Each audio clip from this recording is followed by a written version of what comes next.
आज इस गजल की आवाज नहीं आई। वैसे तो सुबह सुबह इसकी नाटकबाजी शुरू हो जाती है, आज इसकी कोई आवाज ही नहीं आ रही है।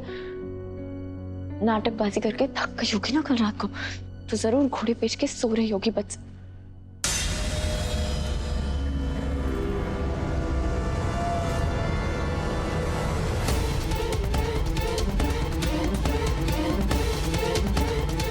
ये तो वही लग रहा है जिसे कल रात को मैंने अपने कमरे के बाहर देखा था।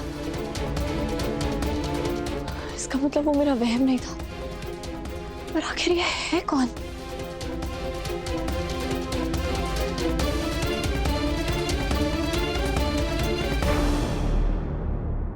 रोहन, अभी आप तुम इन कपड़ों में क्या कर रहे हो? और कहीं जा रहे हो या कहीं से आ रहे हो? कहीं नहीं भाभी, मैं तो अपने कमरे से आ रहा हूँ। कल रात को तुम कहाँ थे?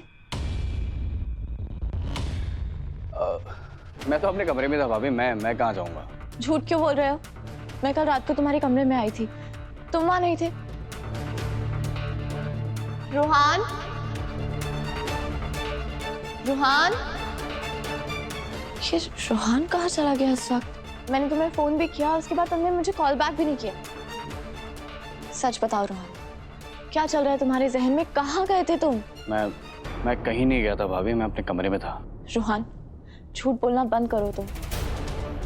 तुम्हारे चेहरे की हवाइयां उड़ी हुई हैं और मुझे समझ आ रहा है कि तुम झूठ बोल रहे हो। क्या बात है, कहाँ गए थे? भाभी, कल रात को मैंने वो काम कर दिया जिसके बारे में आप कभी सोच भी नहीं सकते। क्या मतलब तुम्हारा? रोहन, क्या किया तुमने? रहने दीजिए भाभी, आप सुन नहीं पाएंगे। रोहन देखो, मुझे डरा मत। क्या किया तुमने, बता।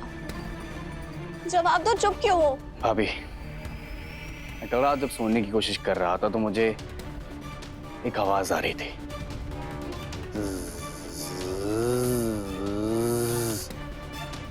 मैंने जब उठकर देखा तो कमरे की खिड़की खुली हुई थी, वो वाली खिड़की जो गार्डन की तरफ खुलती है। फिर? मैंने जाकर देखा तो वहां पे एक भंवरा आवाज कर रहा था। वो भंवरा इतनी जोर से आवाज कर रहा था कि मैं सो नहीं पा रहा था भाभी। फिर मैं उस भंवरे को ढूंढने के लिए निकला और जैसे ही वो भंवरा मुझे मिला, मैंने जोर से जाके उस भंवरे को मार दिया भाभी। डर गई। तुम ना अपने भाई से कम नहीं हो, हर वक्त मजाक सोचता रहता है। अब सच सच बता कि भंवरा ढूंढने गए थे या देवरानी ढूंढ ली? क्या बात कर रही हो भाभी, मैं तो देवरानी ढूंढने तक गया, लेकिन कोई आपके जैसी मिलती कहाँ है मुझे। वैसे अगर आपको मिल जाए तो आप प्लीज मुझे बता दीजिएगा, और अगर मुझे मिल गई तो मैं सबसे पहले ना भाभी उसे आपके सामने पेश करूंगा, और फिर आप उसके हाथ में मेरे नाम के कंगन पहनाना, वही वाले कंगन जो आपने निकाह वाले दिन पहने थे। अच्छा जी, मैं अपने कंगन क्यों दूं?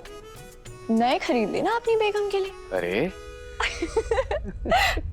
एक सेकंड, ये चोट कैसे लगी? या अल्लाह। ये वो भाभी, ये तो ये वो मत करो, सच सच बताओ, ये चोट कैसे आई?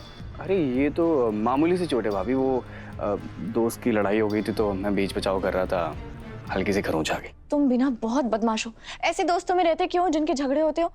चलो मेरे साथ, मैं तुम्हें दवा लगा देती हूँ। अरे भाभी क्यों परेशान हो रही हैं आप छोटी सी बात पे? फिक्र मत कीजिए आप, मामूली सी चोट है, अगर आप पट्टी लगा देंगे सबको पता चल जाएगा और फालतू में मेरी शामत आ जाएगी। शामत तो तुम्हारी जरूर आएगी, चुपचाप इस पे दवाई लगाओ, उसके बाद मैं तुम्हारे भाई को बताती हूँ, वो तुम्हारा ये लड़ाई झगड़े का भूत उतारेंगे।